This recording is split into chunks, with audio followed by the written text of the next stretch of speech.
I knew the exact moment my name died in that room. It wasn't when the proposal hit the screen with Greg's name stamped at the bottom. It wasn't even when he stood there, all puffed up like a knockoff motivational speaker, pacing back and forth in his brown loafers like he'd cracked some ancient corporate code. No, it was when the CFO nodded slowly, squinting at the deck, and said, "Smart work, Greg. This could actually fix the vendor bleed." That was my moment. The one that told me everything I needed to know about how things worked at Trinican Systems. I'd stayed up until 2:47 a.m. for 2 weeks running the numbers. I'd scoured contract databases, run side-by-side comparisons of vendor redundancies, and cross-referenced invoice trails like a forensic accountant on Adderall. And what did I get? Seat 3 chairs away from the coffee machine and a cold packet of trail mix from the HR fridge. Greg hadn't even opened the dashboard I built. He just asked to glance at my findings last Friday for visibility and then went radio silent all weekend. On Monday morning, he was suddenly leading an operational audit task force. The kicker, they invited me to the meeting as note taker. "Anna, would you mind capturing some of this for the wiki?" Greg asked, not even looking at me. I was already seated, laptop open. My name wasn't on the slide deck. My name wasn't on the summary printouts. My name didn't exist in the room, and everyone knew it. I looked up once, just to watch his hand gesture toward the screen like he was auditioning for a B-list infomercial. By consolidating legacy, vendor contracts across our Tier 2 operational regions, it can generate a projected annual savings of $2.1 million, he said, and I could feel it like a slap. That number, that precise phrasing. Word for word what I wrote in the executive summary last Wednesday night. I should have said something right then. I should have stood up and pointed at the slide and screamed, "That's mine, you smug, loaf-wearing spreadsheet thief." But instead, I stared at my laptop screen and typed what he said, as if I were the stenographer to my own erasure. After the meeting, I walked straight to HR. Karen, the HR partner, which is just fancy talk for corporate babysitter, looked up from her keyboard and smiled the way people do when they're hoping you've come to ask about yoga reimbursements or chili cook-offs. "I need to file an attribution concern," I said. "Oh." She tapped at her keyboard like I'd just told her my badge wasn't working. "Tell me more." I gave her the rundown, the timestamps, the file version history, the original draft of the deck where my name sat right there on the cover page. I even had Slack messages where Greg complimented the proposal before mysteriously consolidating it. When I finished, she didn't look surprised. She looked tired. Tired of girls like me, maybe. Tired of messy truths. "Well, technically, you're still considered a junior support resource," she said gently, as if I'd confused myself. "Greg is your direct manager, and final attribution for internal initiatives usually falls to senior leadership." "But it was my analysis," I said. She smiled again. "We don't negotiate with junior staff, Anna." There it was. The sentence that would burn itself into my bloodstream. "We don't negotiate with junior staff." Like I was a child who'd accidentally wandered into the adults' table at Thanksgiving. Like I hadn't been the one elbow deep in spreadsheets for the last 4 months, fixing broken procurement logic no one else wanted to touch. I didn't argue. I didn't cry. I didn't threaten. I just nodded slowly. "Right," I said, "of course. Could I get a printed copy of my original onboarding contract, please, just for compliance reasons?" Karen blinked. "Sure. That's a first," she said, half joking. She printed it, stapled it, slid it across the desk like she was handing me a pity brochure. It felt heavier than it should have, not in weight, just in consequence. I thanked her and tucked it into my bag, then walked past Greg's office. He was on the phone, laughing, probably recounting the victory to someone, maybe lining up a chat with the VP of Ops. I didn't stop. I didn't even look at him. But I did take the stairs, all 14 flights, with that packet of paper pressed to my chest like it might start glowing if I held it tight enough. I didn't know what I was looking for yet, but I knew something was buried in there. Something they hadn't read. Something they'd all forgotten. Something they didn't think someone like me would ever dare to look for. They thought I'd sulk, maybe rage quit, or drown in some whisper campaign about not being a team player. Instead, I went home, made tea, and spread the contract across my kitchen table. Then I started reading. Every single word. The contract was printed on that thick, plasticky paper they used to make things look official enough to ignore. Like something you'd never think to touch again unless someone threatened to fire you or name a sandwich after you in the cafeteria. Mine had the Trinican Systems logo watermarked faintly in the background, just behind every clause like it was judging you for reading them. I sat cross-legged on my floor, a half-eaten bowl of leftover pad thai getting cold beside me, and started reading. The kind of reading where every sentence feels like it's written to confuse you just enough to give up. Paragraphs stacked like wet towels. Subsections nested like Russian dolls. And everywhere that thick aroma of legalese, hereinafter referred to as irrevocably bound to in accordance with Section 4, Clause B, like a spellbook with a caffeine addiction. But I read it every single page. By page 4, my eyes were burning. By page 5, I'd started talking to myself. "This is all boilerplate," I muttered. non-disparagement, arbitration clause, non-disclosure, corporate code of conduct, blah, blah, blah, and then I flipped to page 6. It didn't look like the rest of the contract. The margins were tighter, the font slightly off, like someone had copy-pasted from another document, and the formatting didn't quite line up. At the top in bold were the words, Section 12, Founder's Operational Continuity Clause. I stopped chewing. It read, any employee classified as a contributor to internal innovation pipelines within the first 36 months of employment shall, upon verified implementation of said contribution, be entitled to a. Status elevation for purposes of scope sign-off, b. Access to equity renegotiation proceedings, and c. Veto power on future iterations of said contribution, if codified under internal IP tracking protocols. My eyes ran over that again. Then again. I read it 5 times before I even realized I'd stopped breathing. And at the bottom, 2 signatures. One was mine. Sloppy, rushed. I was probably still thinking about whether the break room fridge would have oat milk. The other? Elliot Travers, the founder. Back when I joined, Elliot was still around, barely. White-bearded, half-checked out, still shuffling through the halls in Hawaiian shirts like a tech Santa Claus with a Bluetooth headset. Everyone knew he was preparing for strategic transition, which is exec speak for I'm tired of this place and the money's good enough to walk. But I remembered him. He sat in on my onboarding review, looked at my rotation summary and said, keep your eyes on the gaps. No one ever bothers to look there. I thought he was just being poetic. Turns out the bastard had buried a nuclear bomb in the fine print. The clause wasn't even secret. It just wasn't advertised. Not in the employee handbook. Not in the welcome to Trinican onboarding packet. I doubt even half the legal team remembered it existed. I flipped the page to the appendix references. There it was again, Appendix D, marked Dormant Clause Legacy Innovation Incentive. Dormant, not dead, it had a timestamp valid for the first 36 months of employment. I checked the date at the top of my contract. March 17th, it was now February 12th, 34 months and 26 days, less than 5 weeks to expiration. I sat back and stared at the ceiling.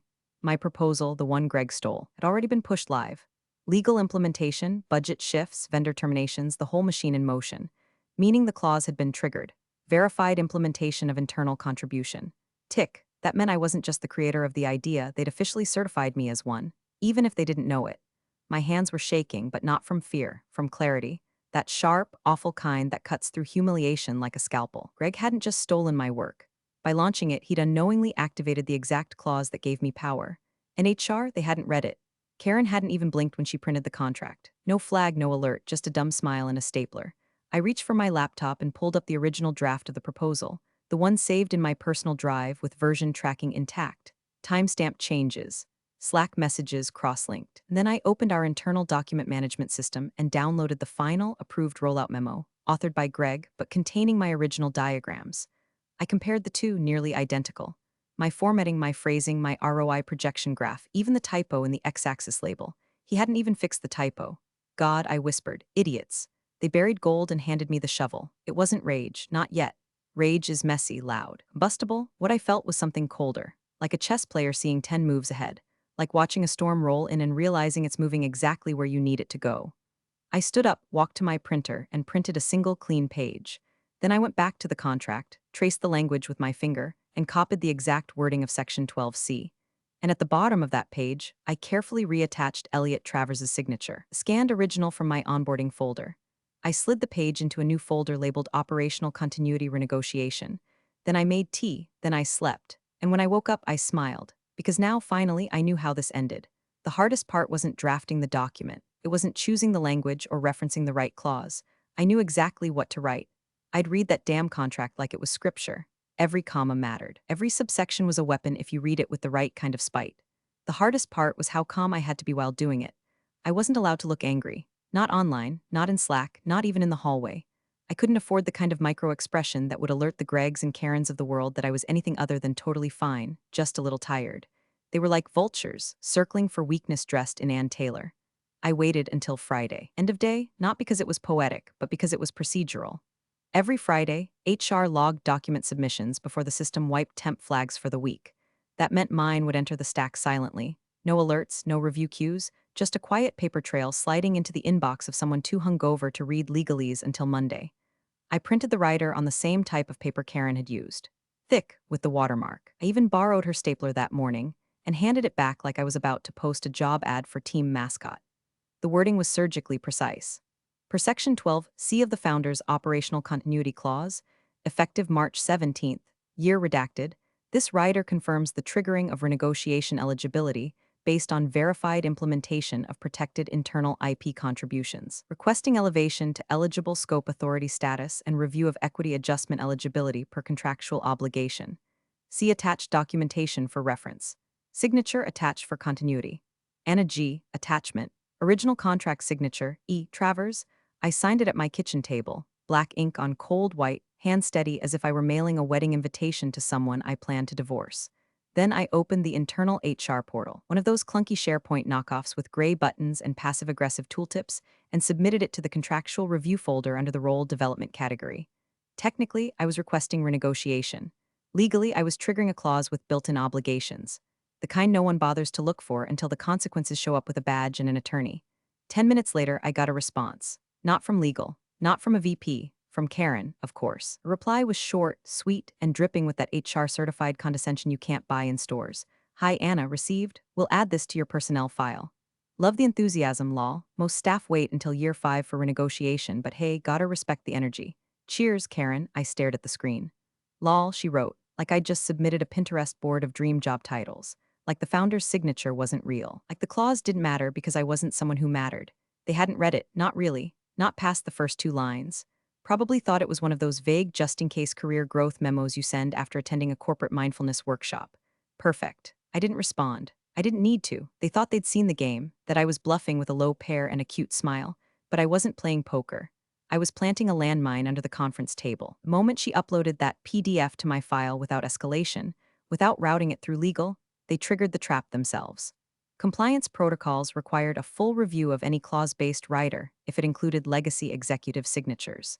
Failure to initiate that review within 5 business days was a breach of internal governance policy, and they wouldn't catch it until Monday, when the paper trail would already be timestamped, when the rider would already be in the system. When the Lol in Karen's email would sit 3 lines above a founder's signature they forgot still carried weight. I took a deep breath, stood from my desk, and walked past her office. She was at her standing desk, earbuds in, probably listening to some podcast about corporate synergy or authenticity as a service. I gave her a little wave. She waved back without looking. Then she rolled her eyes. I saw it. That little eye roll that says you tried, sweetie. Like she'd just flicked a bug off her blouse. That's when I smiled. Not fake smiled, not polite smiled. I smiled like a wolf that's already hidden the bones, and then I walked out. Past the HR bulletin board with its women in leadership, flyers still curling at the corners. Past Greg's office, where he was laughing on speakerphone again, probably spitballing more ways to monetize other people's ideas. I didn't stop, didn't turn, didn't breathe, until I got outside into the sharp, frozen air. I wasn't scared. I wasn't angry. I was waiting. Because now it was no longer about whether they respected my work. It was about whether they'd survive what happened when they didn't. They say you should never schedule a meeting before your second cup of coffee. At 8:59 a.m. on Monday, the CFO didn't give a damn about that. I was already at my desk when his assistant power walked over like her heels were chasing her. Anna, Mr. Delacroix wants you in the 10th floor conference room. Now, no subject line, no calendar invite, no smile just now. I didn't ask questions. I just saved my work, stood up, and grabbed a notepad I didn't need. Paper makes people nervous. It looks like you're documenting things. I hadn't written a thing on it yet, but that didn't matter. Reception was half the battle. The other half was timing, and mine was exquisite. The glass door to the 10th floor conference room slammed shut behind me with a hiss like an angry parent. Delacroix was already standing, waving a printout over his head like he was swatting flies. His tie was loose, face flushed pink like the numbers on his quarterly burn rate projection. This, he barked, shaking the paper, this is a joke, right? I stepped forward, set my notepad down, and tilted my head. Which part? Don't play coy with me, he snapped, thrusting the sheet toward me. You submitted this thing to HR? With Elliot's signature attached? Who do you think you are? I didn't blink, I didn't smile. I just reached forward, flipped the page over gently, and pointed to the bottom right corner. The signature, E. Travers, ink signed, digitally scanned. Original file metadata embedded. Holding a founder-executed clause from my employment contract, I said quietly. Page 6, Section 12C, triggered upon verified implementation of internal innovation IP, confirmed by your own rollout memo last week. He stared at me like I'd just recited Sanskrit. That clause is dormant, he muttered. It was a legacy relic. Dormant doesn't mean void, I replied. His hand dropped to the table. The paper fluttered downward, landing like a flag on a conquered battlefield.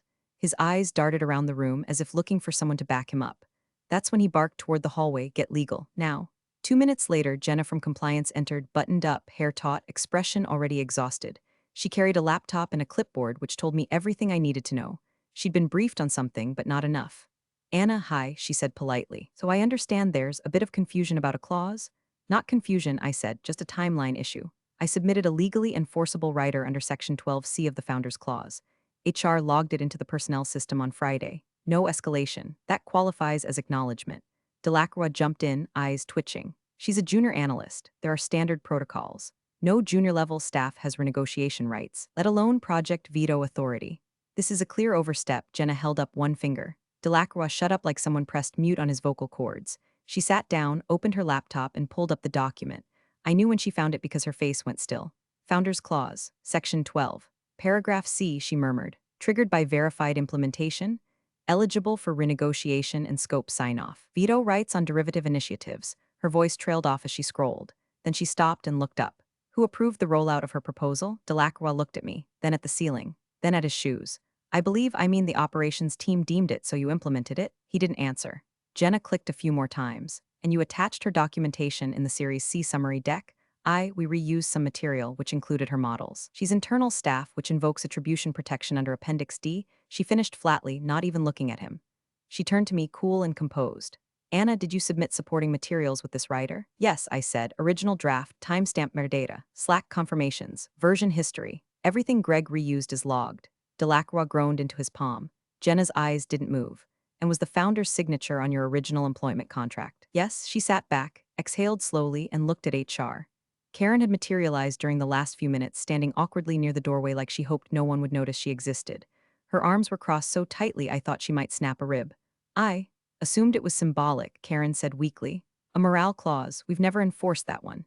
Jenna stared at her like she'd just admitted to flushing company laptops down the toilet. You logged a founder-signed clause with binding equity implications into a junior employee's file without routing it through legal? Karen stammered, I didn't think that, Jenna interrupted, is the problem. The room went quiet, like hospital waiting room quiet, like we just found a virus in production quiet. I didn't speak, not because I didn't have anything to say, but because silence, in moments like these, speaks louder than any clever monologue. Delacroix leaned on the table with both hands, his face sinking into something that looked suspiciously like fear. What does this mean? He asked. Jenna closed her laptop. It means she's not junior staff anymore. Legally, she's a protected contributor. She holds interim co-signatory rights over any innovation initiative tied to that IP scope, including the proposal you used in your investor filings. Karen turned white. Delacroix sat down. I stood still. Like ice in a glass. Let them feel it melt. I didn't hear anything for 36 hours. No Slack messages, no emails, no thinly veiled calendar invites labeled touch base.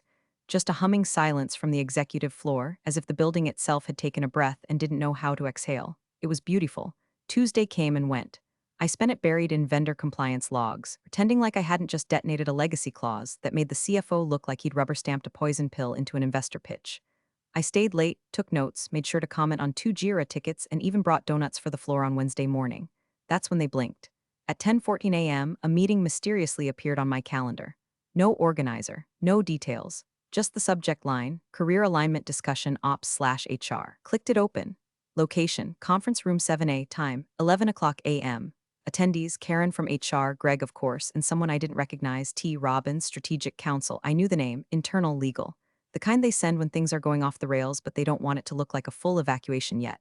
I accepted the invite, didn't write anything, didn't prepare anything, just printed one email and tucked it into a folder. I walked in at 10:58 and let the silence build for exactly 7 seconds before sitting down. Karen smiled like a hostage trying to sell you a timeshare. Anna, so glad you could join us. We wanted to take a moment to, step back from the documents and have a human conversation. Greg cleared his throat. He was sweating. His tie had a ketchup stain. Look, no one's saying you didn't do great work. But sometimes these old clauses are more ceremonial, legacy stuff. Robbins, the lawyer, didn't say a word, just tapped a pen on his legal pad like he was counting beats. Karen leaned in. We think there might have been a misinterpretation. Founders' clauses are tricky. We're exploring whether yours was fully ratified. I raised an eyebrow. Is that so? Technically it was signed, Greg jumped in, but that doesn't always mean it was intended to be activated in perpetuity. Of course, Karen said, nodding furiously. And that's why we're hoping you might reconsider the rider you submitted. We're happy to open a development track conversation.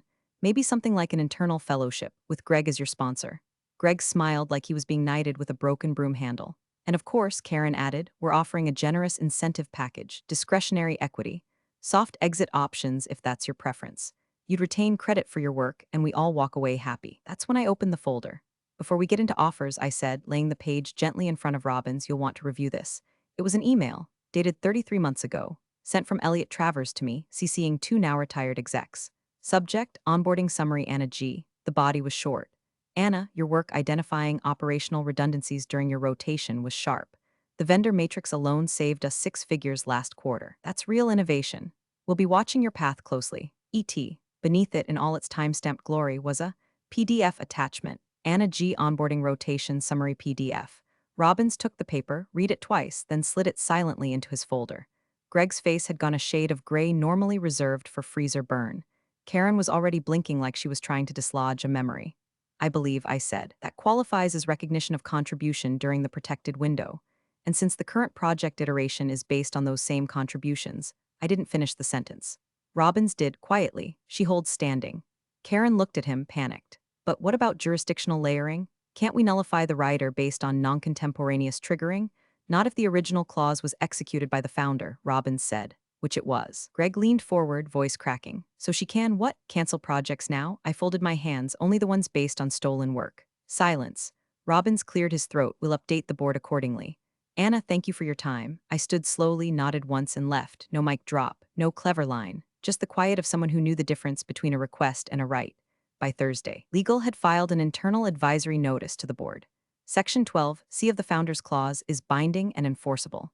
Anna G. is to be treated as co-signatory authority for all project scopes derivative of her IP contribution matrix as outlined in onboarding documentation and subsequent implementation. The phrase co-signatory authority rippled through the building like an earthquake no one wanted to acknowledge. I didn't celebrate. I didn't even smile. I just updated my internal wiki access, added myself to 2 private project channels, and reviewed the scope calendar for the next 3 quarters. There were 3 more initiatives scheduled that borrowed directly from my original framework, and now they couldn't touch a single one without my signature. Let them try. The funny thing about power is how quickly people forget who holds it, until a line in a PDF reminds them. It started with a ping. Just after 2:00 p.m. on Friday, I received a chirpy little Slack message from someone I'd never interacted with before. Jenna Y., Special Projects Liaison for Investor Relations. Hi Anna. Quick question, can you confirm whether your original vendor consolidation efficiency matrix was included in the Series C materials? No rush, just tidying up some post-filing compliance stuff. Thanks. I stared at the message for a full minute. Not because I didn't know the answer, but because the tone was so casual, like she was asking if I'd left a Tupperware in the break room. Like my intellectual property was a missing lunchbox. I replied with the same surface-level calm. Hi, Jenna. Yes, the original matrix was submitted by me during onboarding and restructured into a formal proposal under my authorship. The final deck used for Series C included visual assets and phrasing pulled directly from that proposal, confirmed via internal timestamps. Best, Anna, 2 hours later, I was CC'd on a compliance request email from Jenna's department to legal. Subject, urgent attribution clarification / Series C documentation. Buried in the email was a sentence that changed everything. As per governance bylaws, the use of protected internal innovation tied to a Founders Clause contributor must retain documented attribution in all external-facing materials or risk breach of clause terms. That sentence was the corporate equivalent of sticking a grenade into a blender. By Monday morning, I had 5 meeting invites. None from Greg, none from Karen. All from people with counsel, director, or investor relations in their titles. And the founder? He'd been looped in too. The one who signed that clause. The one they'd all politely tried to forget. The internal Series C deck wasn't just using my numbers, it had copied formatting. Headings. Phrasing lifted directly from my onboarding report. My language, cleaned up by marketing, maybe, but still mine. And under the Founders Clause, that meant something. Specifically, it meant I couldn't be removed from the attribution chain without violating a binding governance agreement. And that's when the ripple became a wave. The investor group had caught wind of the clause through a routine diligence check. Their legal team had been combing through executive compensation structures and stumbled onto the clause buried in my file because someone finally did read what I submitted. And now they wanted answers. A formal audit was requested. They called it attribution verification, but everyone knew what it was: panic mitigation. The clause stipulated that if a protected contributor's name was removed from IP documentation without documented consent, the filing could be considered materially incomplete, which meant regulatory exposure, which meant a delay in the Series C round, which meant millions in vaporized valuation. I got an email from Delacroix himself at 11:42 a.m. Anna, appreciate your clarity on this matter. We're working through some internal adjustments. Would love to discuss options for recognition and alignment moving forward. Please advise when you're available this week. MD, recognition and alignment, like I just won a Gotham sales raffle.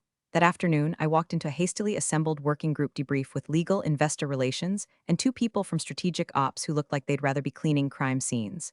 The deck was on the screen. My deck. Just cleaner fonts and a corporate logo. Whose name is on the original draft of this matrix? One of the IR directors asked. Everyone looked at me. Mine, I said. And was it removed from the investor deck? Yes, I said. Greg replaced the author field with Trinican internal ops. I wasn't informed. Jenna from IR looked like she just swallowed a tack. Legal cleared their throat.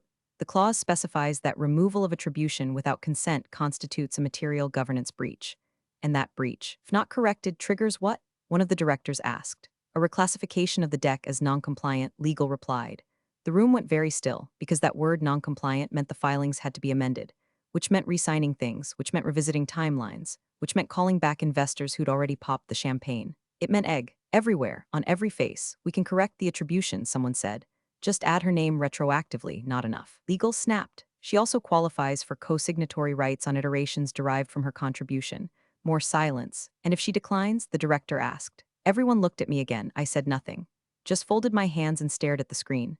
My screen. My name was missing from it, but not for long. I waited. Because now they understood what the Founders Clause actually meant. And I wasn't negotiating anymore. I was deciding. The calendar invite landed like a cold slap. Subject line, urgent, special session IP governance clarification attendees, board members confidential required participants, Anna G., General Counsel, IR Director, CFO time, Friday 9 a.m. sharp location, executive conference room a plus Zoom, founder link enclosed, no greeting, no explanation, just a link, and my name. I stared at it for a long second, not because I was surprised, I'd been expecting this, but because of who else was invited. The founder, Elliot Travers. It wasn't a guess. The email included his initials in the Zoom link ID, Travers Founder Room Private. Internal IT doesn't even generate those unless they're logged as VIPs. The man who hadn't been seen on company property in nearly 2 years. The man who'd signed my contract. The man who'd buried the founder's clause like a lit fuse wrapped in fine print. They'd called him, which meant the board was scared. Good. I spent the next few hours preparing, not with graphs or decks or buzzwords, but with one thing, proof. I printed everything, timestamps, version histories, Slack confirmations, internal wiki edit logs, the email from Travers, the original proposal, the rollout memo from Ops, even the marketing summary that repurposed my phrasing into invest-ready taglines. I didn't need to argue, I needed to document. By Thursday night, my living room looked like a war table. Yellow sticky notes lined the table edge with labels, IP transfer trail, attribution history, clause enforcement timeline. Each stack was color-coded, clipped, and copied. I scanned the entire packet into a single PDF and emailed it to myself at 11:57 p.m. Subject line, Board Presentation Support AG, just in case someone tried to lose the printed copy. I didn't sleep, not out of fear, out of calculation. I was counting variables, playing out moves like a chess game with careers as the pawns. By 8:30 a.m. Friday, I was already in the parking garage. I wore black, not because I was mourning, but because it made me vanish against their glass walls and leather chairs. I wasn't there to dazzle. I was there to bury a lie with receipts. Executive conference room had floor-ceiling windows and one of those $1,000 glass tables nobody actually uses. It looked like the set of a pharmaceutical ad, modern, cold, sterile. The board was seated in a semicircle of discomfort. Delacroix was already sweating through his shirt. Greg, mercifully, wasn't present. Karen sat near the door, pretending to type, but mostly just watching the floor like it might swallow her whole. Legal was there, 2 of them this time, and Jenna from IR looked like she hadn't slept in a week. At exactly 9 a.m., the screen lit up. There he was, Elliot Travers. Hair longer now, maybe grayer, beard grown in like he'd given up on shaving the same day he gave up caring about the stock price. He looked bored, until his eyes landed on me. He smiled, a small one. Morning, he said. His voice was calm, unhurried, no one answered. The chair of the board, someone I'd never actually spoken to, cleared her throat. Let's begin. Delacroix jumped in like a man falling on a grenade. We've convened to clarify a discrepancy regarding intellectual property attribution related to internal operational proposals and their representation in Series C materials. There appears to have been a clause, an outdated clause that created confusion around. It's not outdated, I said. They all turned. It was signed 34 months ago, I continued. Activated via verified implementation. Binding. No expiration except by contract amendment, which never occurred. Legal shifted uncomfortably. Jenna stopped blinking. I slid the folder across the table. This is the full record, I said. drafted under my name, submitted, implemented, used without attribution in the Series C investor deck. No one moved, and the clause, the board chair asked quietly. I opened the folder to page 6. Founder's Operational Continuity Clause, I said. Section 12C, co-signatory authority over derivative initiatives stemming from verified internal contributions. Founder signed. Travers leaned back on screen, fingers steepled. I remember signing that, he said, with a tone like someone remembering a particularly satisfying glass of bourbon. The chair turned to him. Elliot, do you recall the intent of that clause? He didn't hesitate to protect people like her. Like her meaning, people who saw the cracks before we painted over them. Delacroix tried to interject. But she's not, she is, Travers said, cutting him off. The clause is valid. It was triggered. You used her work, you removed her name. You tried to bury it under a stack of rebranded PDFs. That's not governance. That's theft with a font change. Silence. Then the board chair spoke again, slowly. So you're saying this company is currently in breach of an enforceable clause, signed by a founder and relevant to active investor materials? Travers nodded once. Unless she agrees to remediate, all eyes fell on me. I didn't move, didn't blink, didn't smile. I just said, I'll answer any questions you have. Because I was ready. Let them ask, let them beg, let them squirm. I'd brought the matches.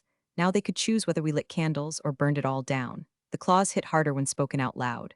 Everyone in the room had read it by now or claimed they had, but reading something silently and hearing it reverberate off glass walls are two different animals. One is theoretical. The other is a guillotine lowering 1 inch at a time. The general counsel's voice was steady, but not confident, like a pastor who didn't quite believe the sermon he was preaching. Any employee classified as a contributor to internal innovation pipelines within the first 36 months of employment shall, upon verified implementation of said contribution, be entitled to A. Status elevation for purposes of scope sign-off, B. Access to equity renegotiation proceedings, C. Veto power on future iterations of said contribution, S. If codified under internal IP tracking protocols. He paused. The paper trembled slightly in his hand. Then he turned the page and read the final line. All stipulations above are binding upon execution and require no secondary ratification if co-signed by a founder. He didn't need to say whose signature was on it. Everyone already knew. Travers, still projected on the wall via Zoom, didn't speak right away. He just blinked slowly, then leaned forward into the camera like he was trying to look through the boardroom table and into someone's soul. I remember signing that, he said. Calm, clean, no hesitation. No one moved, not the board chair, who was now gripping her armrest like it was keeping her from floating off the planet. Not the VP of Ops, whose coffee had gone untouched since minute 2. And certainly not Delacroix, whose expression now hovered somewhere between flop, sweat, and religious revelation. A man halfway to a nervous breakdown and finally understanding the math problem he failed in high school. Someone, one of the external directors, I think, murmured under their breath, did we really give her signature power on internal innovation filings? No one answered, because the answer was sitting right there on the table. On page 6. I didn't speak. I didn't smile. I just watched them all do the math. The clause didn't give me suggestion rights. It gave me veto power on every single initiative derived from that original framework, including but not limited to the operational restructuring plan, the Tier 2 vendor consolidation roadmap, and the 3-year profitability forecast that was now the backbone of their Series C pitch. If I withheld my consent, they couldn't file updated documents. If they couldn't file, the round would stall. If the round stalled, 2 of the board members had vesting tranches tied to it. And if that happened, well, let's just say you'd be able to hear the screaming from the stock room. Delacroix broke first. He wasn't looking at anyone in particular, just staring at the clause like it might rewrite itself if he squinted hard enough. He ran a hand through his hair, exhaled through his nose, and finally whispered, we should have just promoted her. It wasn't a question, wasn't even regret. It was an obituary for a version of the company that thought it could survive on shortcuts and charm. The chair turned to general counsel. What are the options? He glanced at me, then at Travers on the screen. There are no options, not unless she waives her rights or enters a renegotiation voluntarily. Would she? The chair asked. I don't know, he said. Would you? All eyes landed on me. I let the silence sit. Not for drama, but because silence, in rooms like that, is a scalpel. It slices through pretense. It forces people to sit with the weight of what they've ignored. I looked at the founder. He gave me a single nod, small, almost imperceptible. Then I looked at Delacroix. I offered transparency, I said. I submitted it through the right channels. I didn't hide it. I didn't threaten anyone. I followed the policy that he helped write. I pointed at Travers. You chose to ignore it. No one argued because they couldn't. This wasn't about innovation anymore, or policy, or governance.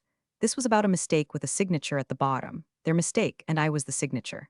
The offer came in a manila folder like it was being delivered in secret to a spy about to change sides. Delacroix didn't present it himself. He couldn't even look me in the eye. It was the board chair who handed it to me, hands flat on the table, as if trying to make the paper feel less like surrender. I'd like to resolve this collaboratively, she said. Translation: we'd like to stop hemorrhaging money and dignity in front of our investors. Inside, an advisory role that was a soft exile padded with buzzwords. Senior strategic consultant. No team, no direct reports. Just a very expensive seat at a table no one wanted me to speak at. A signing bonus. Retroactive equity backdated to the date of implementation, pegged just low enough to be a courtesy and just high enough to be spun as generous. And a non-disparagement clause so aggressively detailed I half expected it to ban me from sarcastic glances. I read the offer while they waited. No one spoke. They were sure I'd take it, that I'd fold, that I'd melt into gratitude like every other employee who'd ever been told they were lucky to be in the room. They thought this would feel like a gift. It didn't. Felt like hush money dressed up in PowerPoint. I slid the folder back across the table. I decline. You could hear the air molecules in the room stop moving. The chair blinked. Excuse me? I decline, I repeated. I don't want an advisory role. I don't need retroactive equity to feel whole. And I'm not interested in disappearing quietly. Delacroix finally looked up like someone just slapped him out of anesthesia. You'd rather, what? Stay junior staff. I smiled, but not kindly. I'd like to retain internal publishing rights on any documents tied to the proposal. That's all. Silence. Jenna from IR frowned. Why? Continuity, I said. If you're going to build on something, I'd like the opportunity to ensure consistency. The board conferred quietly. It sounded like a pack of lawyers trying not to breathe too loud. Eventually, the chair nodded. That seems reasonable. It was more than reasonable. It was stupid. Because what they didn't realize was that publishing rights, once embedded into documentation logs, created a digital fingerprint. A mandatory co-author tag across every future initiative that evolved from my framework, every cost-cutting measure, every operational reorg, every proposal Greg or anyone else thought they could bury under a new name. They'd never again be able to erase me from the page. Not without rewriting the DNA of half their business logic. All they'd see from here on out was, last edited by, Anna G., and that's all I needed. The meeting ended without fanfare. The founder gave me a half smile through the screen and quietly signed off. One by one, the board members left the room like retreating priests after a failed exorcism. Delacroix lingered. He didn't say anything. Just watched me gather my papers. His mouth opened like he wanted to say something, apologize, maybe, or warn me, or beg. I didn't wait to find out. I walked out, down the hallway, past the silent stretch of executive offices and award plaques and team photos no one looked at anymore. And that's when I saw it.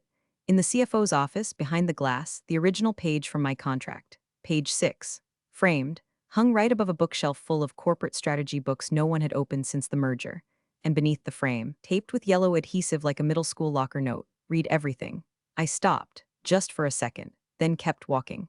Because sometimes revenge isn't loud. Sometimes it's a line in a contract. Sometimes it's a name that won't come off the documents no matter how hard they scrub. And sometimes, it's just knowing that the next time they try to rewrite history, they'll have to spell it with my name on top. Thanks for watching, you cubicle warriors. Hit that subscribe button. Unless you're my old boss, then you're on your own. Revenge of the Coffee Pot strikes again.